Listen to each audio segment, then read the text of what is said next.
Hi, I'm Valerie Engelhart. In this video, I am going to use a single color to paint Howl's Moving Castle. This was part of 2023's Inktober challenge, and the prompt was castle.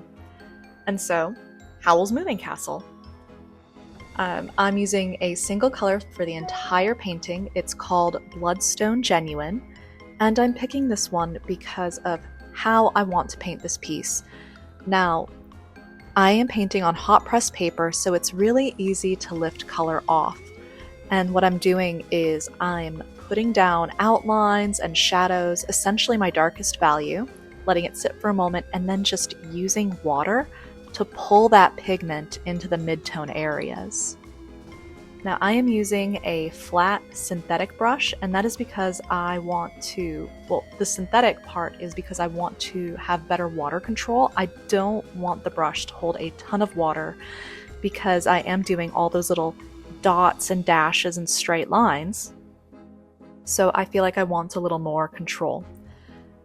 And I picked a flat brush over my usual round brushes and mop brushes because it's got that very straight edge. And since this is a building, a piece of architecture, having that straight edge makes my life so much easier.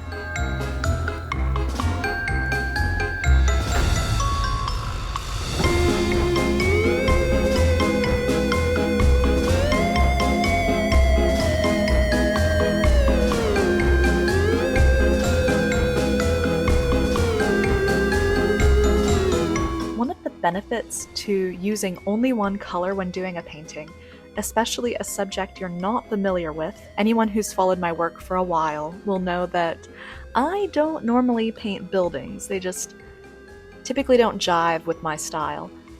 But that is something I want to change. But the benefit of only using one color is that I'm focused on values and shapes. And so that way, I can really focus on my subject, and I'm not so concerned about, am I using the right color? How do these colors look together? Doesn't matter, it's one color. And it's kind of nice if you can pick one that's interesting. So for example, Bloodstone Genuine is a granulating color, so it gives lovely texture effects without me having to do any extra work. Some other paints will be a single tube of paint, but they'll split into a few pretty colors. And those are a lot of fun to use too, and can also be used for this technique.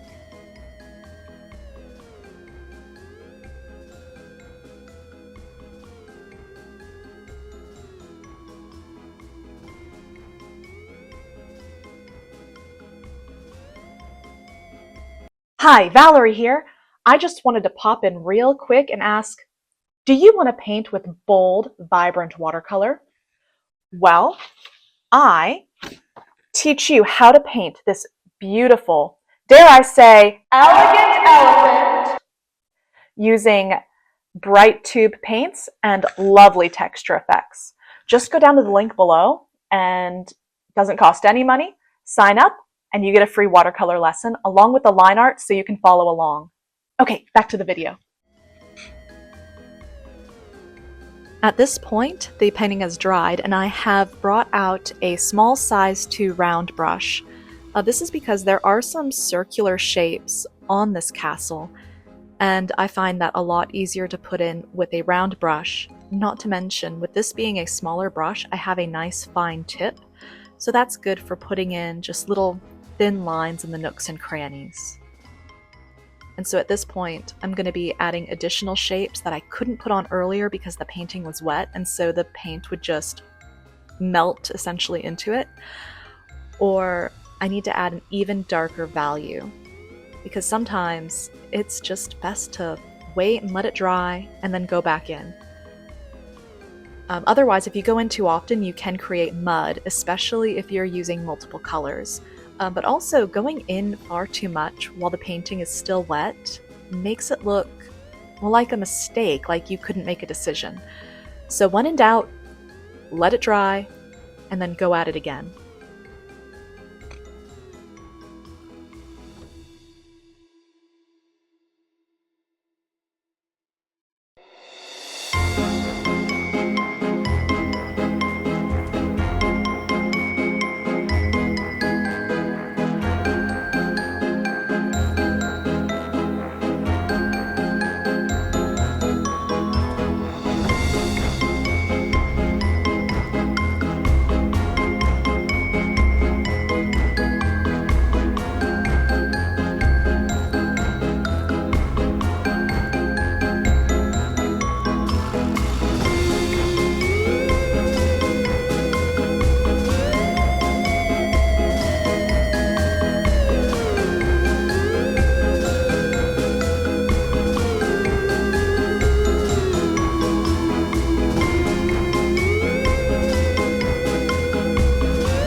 Final touches now, I'm just going in with some white gouache using a size 2 rigger brush just to add little pops of highlights anywhere where trying to save the white would have just been too much trouble or would have required extra planning on my part, which I typically don't do. So yeah, just going in with a little bit of gouache, helping things pop out a bit, but it is important to not go too gouache heavy or else it kind of loses its importance.